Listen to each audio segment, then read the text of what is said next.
নমস্কার বন্ধুরা, অনুষ্কা নিউজ চ্যানেলে সকলকে স্বাগত জানাই। টোটো চালকের জন্য একটি নতুন খবর আছে। ভিডিওটা সম্পূর্ণ ওয়াচ করুন, তাহলে আপনারা জানতে পারবেন। টোটো নিয়ে যানজটের সমস্যা নতুন নয়। রাজ্যের বিভিন্ন প্রান্তে টোটোর দাপাদাপিতে এবার সেই 3 চাকার যান নিয়ে এবার সুনির্দিষ্ট নীতি চালু করা হবে, এমনটাই পরিকল্পনা রয়েছে রাজ্যের পরিবহন দপ্তরে। সূত্রের খবর, কেবল পরিকল্পনাই নয়, আগামী 2-3 মাসের মধ্যেই এই নীতি চালু হতে চলেছে। জানা যাচ্ছে টোটো চালকদের লাইসেন্স এবং রেজিস্ট্রেশন চালু করা হবে।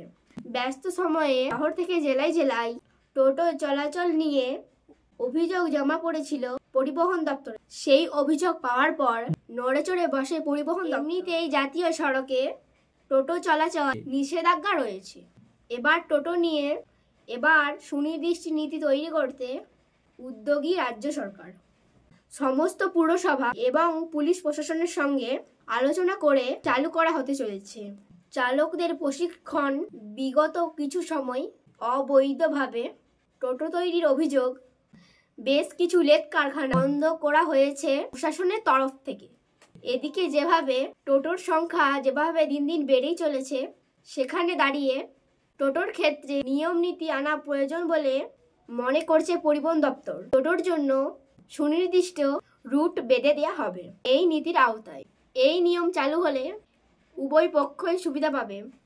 টোটো চালকদের জন্য আমি যে এই ভিডিওটা দিলাম, আপনারা গ্রুপে শেয়ার করে দিন। আমি যে এই টোটো চালকের ভিডিওটা ইউটিউবে আপলোড করলাম, আপনারা হোয়াটসঅ্যাপে আপনাদের বন্ধুদের সঙ্গে শেয়ার করে দিন। এই চ্যানেলে আপনাদের সম্পূর্ণ রাজ্যের এরকম ভিডিও আসতে থাকবে।